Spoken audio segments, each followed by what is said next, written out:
वेद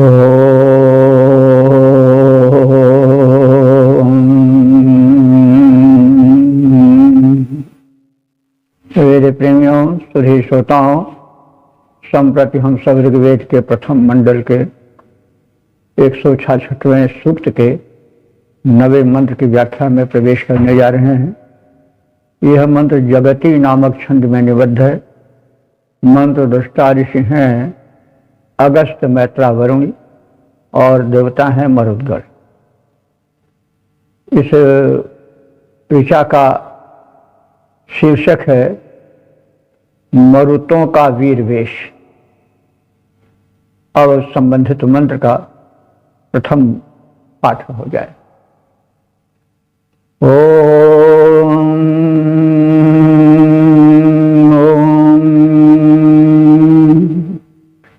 विश्वान भद्रा मरुतो रथेषु वो मिथस्पृद्धेव तविषाणाहिता अंशेषा वह प्रपथेषु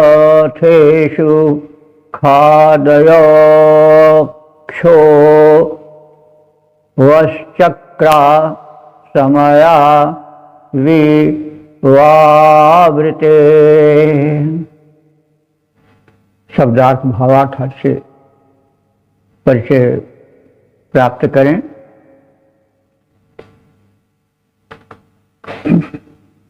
इस मंत्र में मरुतों के वीर वेश का वर्णन है। मरुत इंद्र के सेनापति हैं,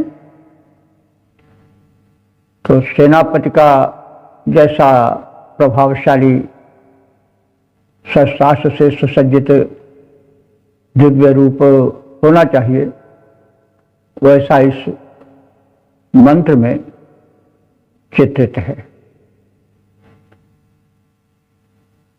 अब शब्दार्थ जाने। मरुतः, हे मरुद वीरो, वह रथेषु, वह तुम्हारे रथेषु रथों पर, विश्वानि भद्रा, विश्वान माने संपूर्ण सभी प्रकार के, भद्रा माने कल्याणकारी सुरक्षाप्रद शस्त्रास्त्र सुशोभित हैं। वह अंशेषु, वह माने तुम्हारे, अंशेषु माने कंधों पर। देखिए, छोटा सा रहेगा तो अंश होगा, और अंश दंती सा के साथ जब होगा तो उसका अर्थ होगा कंधा। और जब तालवी सा के साथ रहेगा तो अंश का अर्थ होता है भाग या टुकड़ा। तो अंशेषु, अब यहाँ पर अंश है, तालवी नहीं है बल्कि दंती है, इसलिए इसका अर्थ हुआ कंधा, और सप्तमी बहुवचन है इसलिए कंधों पर हो जाएगा अर्थ। वह अंशेषु, तुम सबके कंधों पर, मिठा अस्पृधया इव, मिठा माने परस्पर, अस्पृधा कहते हैं होड़ लगाना। परस्पर मानो एक दूसरे की स्पर्धा कर रहे हैं, होड़ लगा रहे हैं। यानी जो शस्त्र लटके हैं वे एक से बढ़कर एक हैं, मानो एक दूसरे को ललकार रहे हैं कि हम तुमसे कम धारदार या प्रभावशाली नहीं हैं। तविषाणी, वे तुम्हारे, तविषा माने बल युक्त प्रभावशाली जो अस्त्र हैं, वे आहिता माने विधिवत, जहां उन्हें लटका रहना चाहिए, सुशोभित होना चाहिए, वहां पर वे लटके हुए हैं, स्थान पाए हुए हैं। पप्रथेषु, तुम सेनापति हो, आक्रमण करते हो, आक्रमण में सेना को दूर प्रदेश तक जाना पड़ सकता है। ऐसी स्थिति में तुम दूरदर्शी हो और प्रपथेषु सुदूर भागों में यात्रा करने के लिए खादयः खाने पीने की सामग्रियां पर्याप्त मात्रा में लिए रहते हो। अपने रथ पर अन्य साधनों से तुम पर्याप्त खाद्य सामग्री रखे रहते हो। यह बड़ा आवश्यक है। खाद्य सामग्री नहीं रहेगी, यात्रा लंबी रहेगी, तो फिर जब सैनिक भूखे रहेंगे तो युद्ध क्या करेंगे। कई ऐसे युद्ध इतिहास में हैं जहाँ की खाद्य सामग्री के अभाव में सैनिक क्षीण हो गए और सबल होते हुए भी युद्ध में उन्हें मुँह खानी पड़ी। तो ये दूरदर्शी हैं, सेनापति हैं और अपने साथ पर्याप्त मात्रा में खाद्य सामग्री लेकर चलते हैं। यह एक तरह से संदेश भी है कि जब रण के लिए प्रयाण किया जाए तो उस समय पर्याप्त खाद्य सामग्री हो, ताकि खाद्य सामग्री के अभाव में सैनिकों में शक्ति क्षीणता ना पावे। तो मरुत गण जब प्रयाण करते हैं रण के हेतु तो अपने साथ पर्याप्त खाद्य सामग्री भी लेकर चलते हैं। और तुम्हारी विशेषता यह है कि वह अक्षः चक्र, तुम्हारे रथ का चक्र जो है और समयावृते समयानुकूल घूमता रहता है।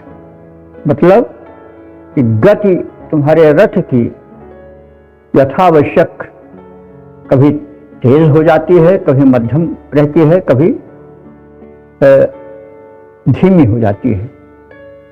जैसी आवश्यकता है, जैसा राह, जैसा पथ हो, वैसे ही वाहन को तेज या धीमी गति देनी चाहिए।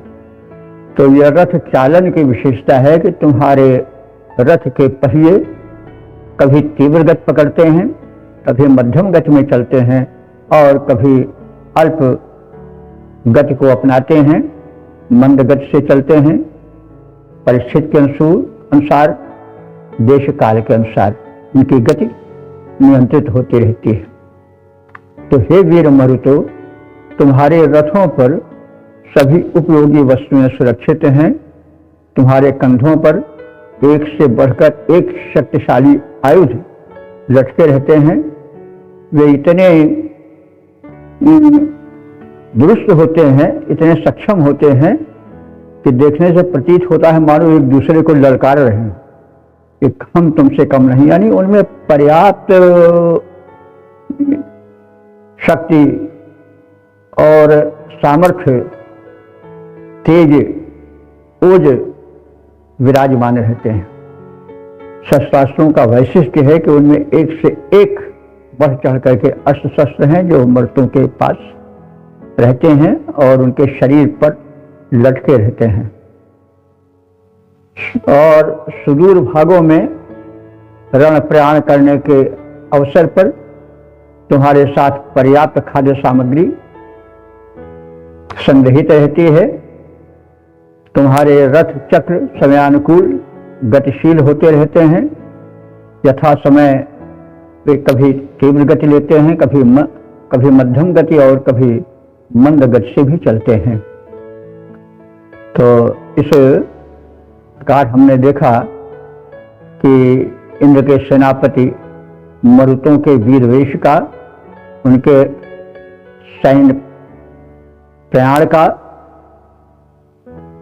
रण में कूच करने का दृश्य, शस्त्रास्त्र की श्रेष्ठता और समयानुकूल और पथ के अनुकूल वाहनों को तीव्र और मध्यम अथवा अल्प गति देने का वर्णन है। और इस प्रकार से संकेत है कि सेनापतियों को सैन्य प्रयाण के लिए, युद्ध में जाने के लिए कैसे रहना चाहिए। तो अब इसका हम छंदोबद्ध रूप देख लें। उपयोगी वस्तु वृंद रथ पर तुम सबके लदे सुहाते हैं। हे मरुतो, उपयोगी वस्तु वृंद रथ पर तुम सबके लदे सुहाते हैं। मरुतों उन्नत आयुध कंधों पर लटके हुए दिखाते हैं। लंबी रण यात्रा हेतु खाद्य सामग्री है पर्याप्त, साथ समयानुकूल गति के द्वारा रथ चक्र तुम्हारे हैं सनाथ। ओम। वेद प्रेमियों, सुधी श्रोताओं, संप्रति हम सब ऋग्वेद के प्रथम मंडल के 166वें सूक्त के 10वें मंत्र की व्याख्या में प्रवेश करने जा रहे हैं। यह मंत्र जगती नामक छंद में निबद्ध है। मंत्र दृष्टा ऋषि हैं अगस्त्यवत, मैत्रावरुण और देवता हैं मरुदगण। संबंधित मंत्र का शीर्षक है मरुतों के वीर वेश का चित्रण। अब सर्वप्रथम संबंधित मंत्र का पाठ हो जाए।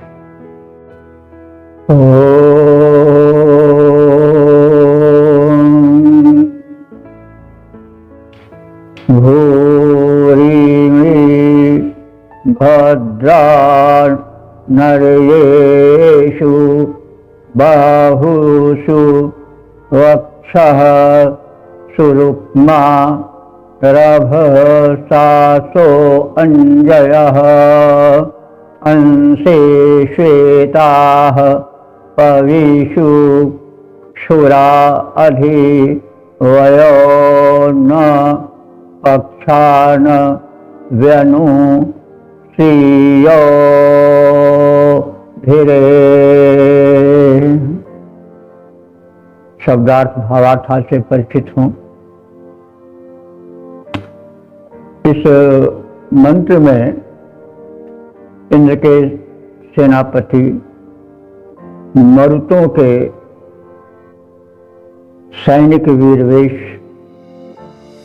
का प्रभावशाली चित्रण है। वो एक रोबीले सेनापति की भांति दिखते हैं, किंतु जितना उनका शरीर कठोर और रोबीला है, उनका हृदय उतना ही सहृदय, कोमल और दयालु भी है। यह संदेश भी है कि सैनिक वेशधारी अथवा सेनापति का आकर्षक व्यक्तित्व इतना कठोर हो कि उनको देखने से ही लोग कांप जाएं, शत्रुदल भयभीत हो जाए, लेकिन वो कत्ले आम मचाने वाले न हो, निरर्थक प्रजा को सताने वाले न हो। वे शत्रुओं पर कठोर हों, लेकिन उनका स्वभाव कोमल हो। सामान्य के लिए तो कृपालु बने रहे। तो इन सब संदेशों के साथ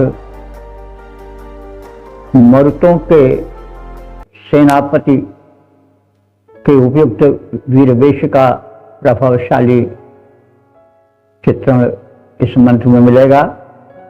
शब्दार्थ देखते चलें। नरेषु माने जनहितकारी इन रणवीरों की, बाहुषु भुजाओं में, भूरिणी भद्रा यथेष्ट कल्याणकारी शक्ति विद्यमान है। इनकी भुजाएं बलिष्ठ हैं, मानवीकरण है। वक्षः सुरुक्माः, इनका जो वक्षस्थल है वह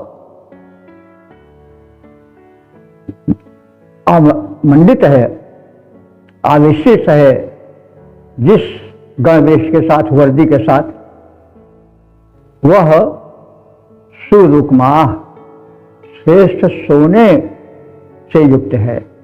रुक्म सोना, सोना को कहते हैं। खैर रुक्म शब्द हमारे लौकिक संस्कृत में भी चलता है, तो रुक्म कहते हैं स्वर्ण को। तो जो ये वीर सेनापति मरुदगण हैं, इनका जो वक्षस्थल है और उस पर जो आवरण है, वस्त्राद या वेश है, वे सब सोने के हैं, सुनहले हैं। वे रुक्म के हैं, रुक्म माने सोना, और बड़े सुशोभने लगते हैं। तो वक्षा सुरुक्मा वही, उनके वक्ष स्वर्ण मंडित हैं।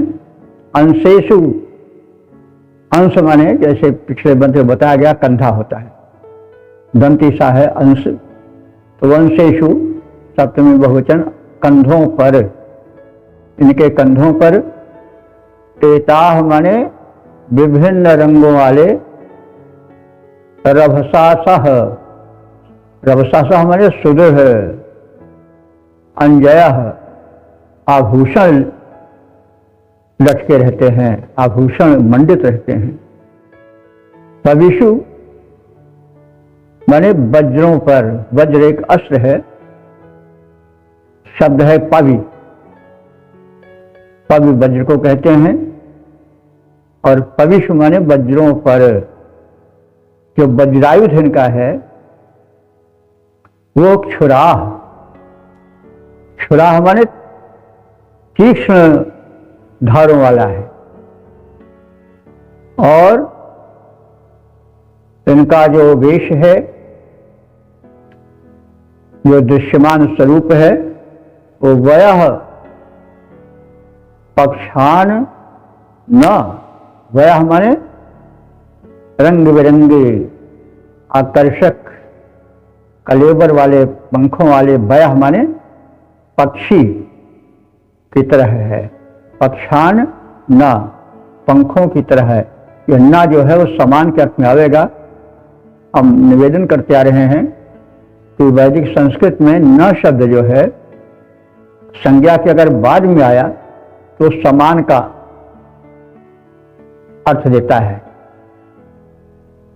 और अगर वह संज्ञा के पहले प्रयुक्त हुआ तो वह नकारात्मक अर्थ देता है। जैसे यहीं पर देखें पक्षान ना है, तो पंखों के ना समान, क्योंकि पंख के बाद आया है इसलिए ना जो है वह समानता का अर्थ दे रहा है। अगर यही पहले होता था ना पक्षान, तो अर्थ हो जाता कि नहीं पंखे हैं। तो इस प्रकार से हमें ध्यान रखना चाहिए। वैदिक व्याकरण का वैशिष्ट्य है, लौकिक संस्कृत में ऐसी व्यवस्था नहीं। तो जो इनका कलेवर है वो वयः पक्षान न, सुनहले पक्षियों के समान आकर्षक है।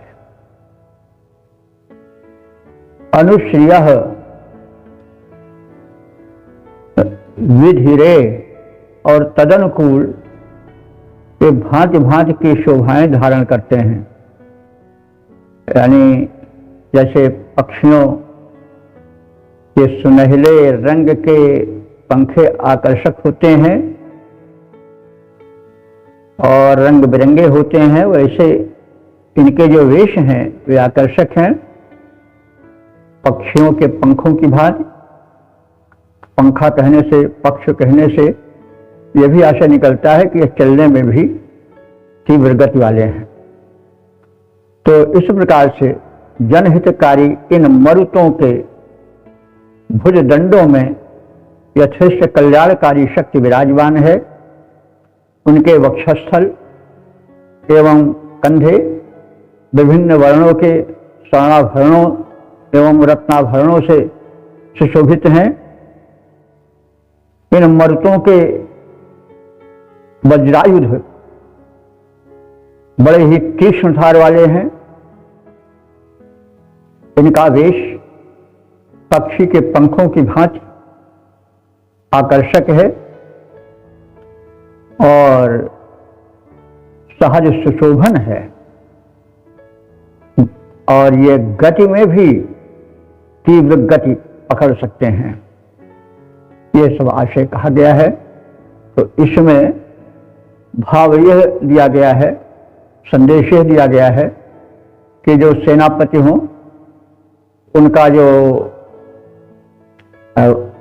आवरण है वस्त्र का वो आकर्षक हो, यानी उनकी वर्दी रोबीली हो, आकर्षक हो, उनका व्यक्तित्व जिससे उभरा हुआ हो, प्रभावशाली बना हुआ हो, लेकिन उनके हृदय में कोमलता होनी चाहिए। कठोरता शत्रुओं के प्रति हो, लेकिन सामान्य के लिए नहीं, कत्लेआम करने वाले न हो। तो इस प्रकार से एक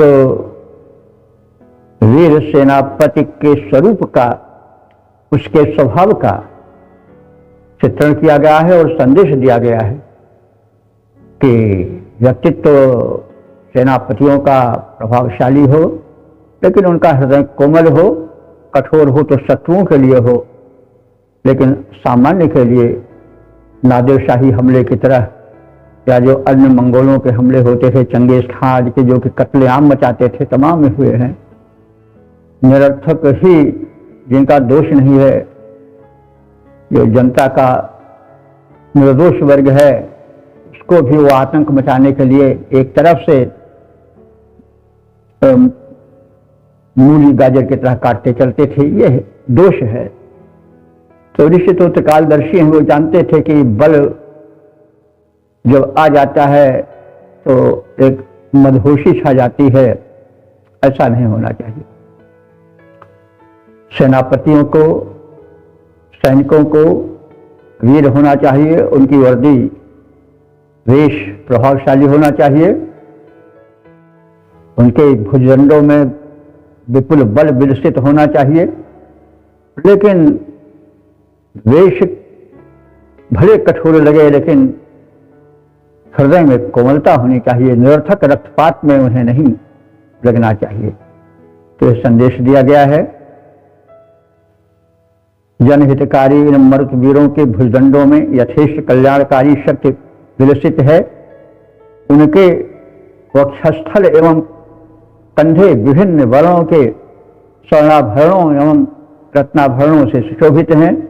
उनके वज्र तीक्ष्ण धार वाले हैं, पक्षी के पंखों की भांति इनके वीर वेश सहज आकर्षक और सुशोभन है, और ये समयानुसार गति भी धारण करने में सक्षम है। अब पद रूपांतरण पर ध्यान दें। इन मरुतों के भुजदंडों में बल मंगलमय बहु विद्यमान, वक्षों कंधों पर स्वर्ण रत्नमय वर भूषण शोभायमान। उनके शस्त्रास्त्र तीक्ष्ण धारों से युक्त छटा छिटकाते हैं। वरवीर वेश में मरुदवीर, वरवीर वेश में मरुदवीर खगराज सदृश छवि पाते हैं। ओम वेद प्रेमियों, सुधी श्रोताओं, संप्रति हम सब ऋग्वेद के प्रथम मंडल के 166वें सूक्त के 11वें मंत्र की व्याख्या में प्रवेश करने जा रहे हैं। यह मंत्र जगती नामक छंद में निबद्ध है। मंत्र दृष्टा ऋषि हैं अगस्त, मैत्रा, वरुण और देवता हैं मरुतगण। संबंधित मंत्र का शीर्षक है सराहनीय मरुतों का आकर्षक व्यक्तित्व। अब संबंधित मंत्र का प्रथम पाठ हो गया।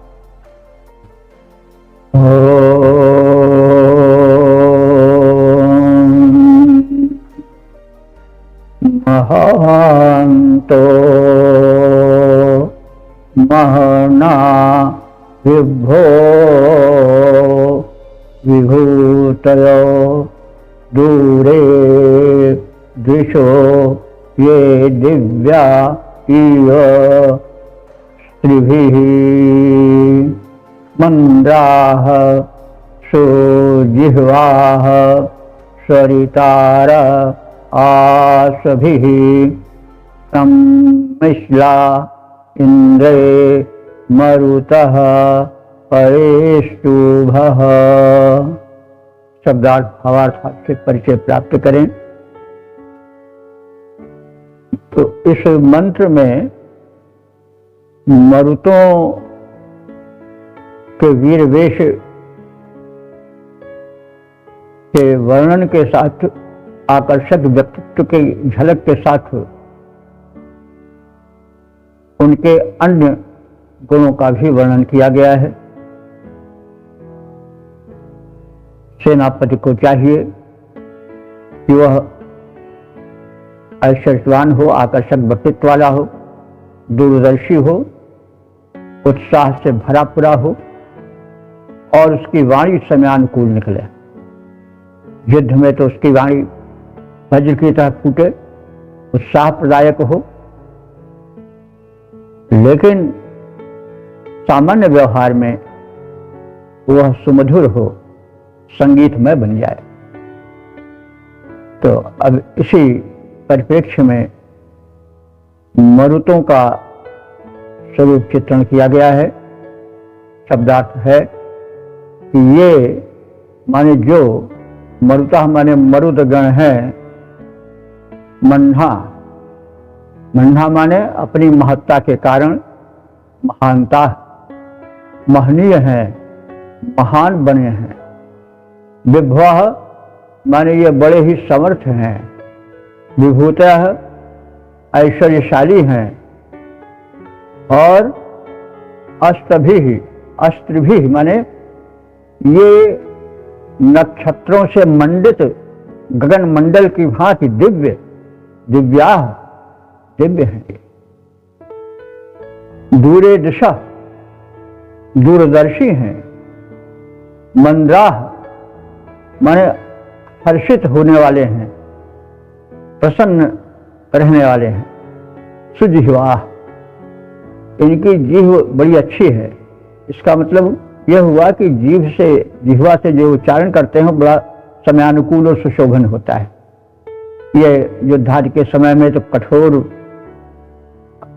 वाणी निकालते हैं, मतलब जो ध्वनि निकलती है वो बड़ी तीव्र होती है, वातावरण को कंपित कर देने वाली होती है। लेकिन सामान्य जीवन में इनकी वाणी बड़ी कोमल होती है, संगीतमय होती है, ये कहने को मतलब इसीलिए सुजिह्वा है। और कैसे हैं? आस भी, आस कहते हैं मुख को। देखिए आस है छोटा सा, इसको दंती सा कहते हैं। जब वो रहता है तो आस का अर्थ होता है मुख, क्योंकि असम है विशेष कहा जाता है, भक्षण करता है, इसलिए उसको आस सा दंती होने पर। लेकिन अगर शाह होता है तो आश का अर्थ आशा, और कभी कभी दिशा भी हो जाता है उसका। तो यहाँ पर दंती सा है, आस है, सा है, इसलिए इसका अर्थ है कि मुखों से या मुखों द्वारा स्वरितारा है, माने भली भांति स्वर निकालने वाले हैं। समयानुकूल इनका स्वर आकर्षक होता है। इंद्र सम्मिश्ला, इंद्र माने इंद्र को, सम्मिश्ला माने सहायता पहुंचाने वाले हैं, क्योंकि उनके सेनापति हैं। राजा महाराजा की विजय उसके सेनापति पर होती है और तो वो प्रसन्न होता है। तो ये इंद्र के सेनापति होने के कारण उनको सुख पहुंचाने वाले हैं। परितः अस्तुभः, परितः माने चारों ओर से, अस्तुभः माने प्रशंसनीय है, सराहनीय है, यानी भली प्रकार से अपने गुणों के, वीरता के, वेशभूषा के कारण प्रशंसित हैं, इनकी सराहना होती रहती है। जो वीर मरुदगण अपनी महत्ता से महिमा मंडित हैं, समर्थ हैं, ऐश्वर्यवान हैं, नक्षत्रों से भरे आकाश की भांति देदीप्यमान हैं, दूरदर्शी हैं, उत्साही हैं, स्वरयुक्त वाणी में गान करने वाले हैं, इंद्र के सहायक हैं और उनको प्रसन्न करते रहते हैं अपने वीर कर्मों के द्वारा, विजयों के द्वारा। ये मरुदगण सभी प्रकार से सराहनीय है। इसके छंदोबद्ध रूप को देखें। महिमा मंडित ऐश्वर्यवान, महिमा मंडित ऐश्वर्यवान जो हैं महान सामर्थ्यवान, उत्साही दिव्य दूरदर्शी तारकित गगन सम दीप्यमान। उत्साही दिव्य दूरदर्शी तारकित गगन सम दीप्यमान, जो इंद्र सहायक सखा सुभर सुमधुर वाणी में करें गान। वे श्लाघ्य सभी विधि हैं सुजान, हम करते हैं उनका बखान, हम करते हैं उनका बखान। ओ वेद प्रेमियों, सुधी श्रोताओं, संप्रति हम सब ऋग्वेद के प्रथम मंडल के 166वें सूक्त के 12वें मंत्र की व्याख्या में प्रवेश करने जा रहे हैं। यह मंत्र जगती नामक छंद में निबद्ध है। मंत्र दृष्टा ऋषि हैं अगस्त्य, मैत्रा, वरुण, देवता हैं मरुतगण। संबंधित मंत्र का शीर्षक है मरुतों की अक्षय महिमा। अब संबंधित मंत्र का सर्वप्रथम पाठ हो जाए।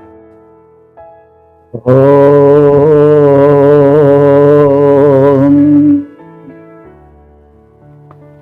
तद्वः सुजाता मरुतो महित्वनं दीर्घं वो दात्र मदितेरिव व्रतम् इंद्रस्तन प्रजसा विह्णाति तज्जनाय यस्मै सुकृते आराध्वम्। शब्दार्थ भावार्थ से परिचय प्राप्त करें। इस मंत्र में मरुद गण की वीरता के साथ साथ उनकी उदारता का भी दिग्दर्शन कराया गया है। वे त्याग आदि गुणों में विस्तृत हैं, महिमा मंडित हैं और वीर के साथ साथ वे दानवृत्ति करुणावृत्ति से भी परिपूरित है। इसी प्रकार के गुण सैनिक प्रवृत्ति वाले व्यक्तियों में होना चाहिए। कठोर शत्रुओं के लिए हों, लेकिन सामान्यों के लिए, सज्जनों के लिए एक कोमल। अब शब्दार्थ की ओर ध्यान दें। मरुतः सुजाता, जो मरुत हैं वो कुलीन है। हे मरुतो, तुम सुजाता हो, तुम कुलीन हो, उच्च कुलोद्भव हो। वह तुम्हारा तत्महित्वनम, तुम्हारी वह महत्ता जो दृश्यमान है। अदितेः एव दीर्घम व्रतम, अदिति के समान बड़ी व्यापक है, उदार है। अदिति देव माता को भी कहते हैं, तो देव माता भी उदार हैं। और अदिति धरती को भी कहते हैं। तो हमें अदिति को यहाँ पर धरती के रूप में देखने की प्रासंगिक अनुकूलता का अनुभव हो रहा है।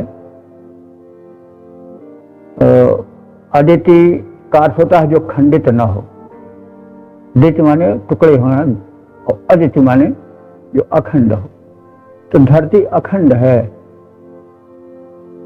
और उसके पीछे यह संदेश छिपा है कि परमात्मा ने धरती को माता कहा है। माता का खंडन नहीं होना चाहिए।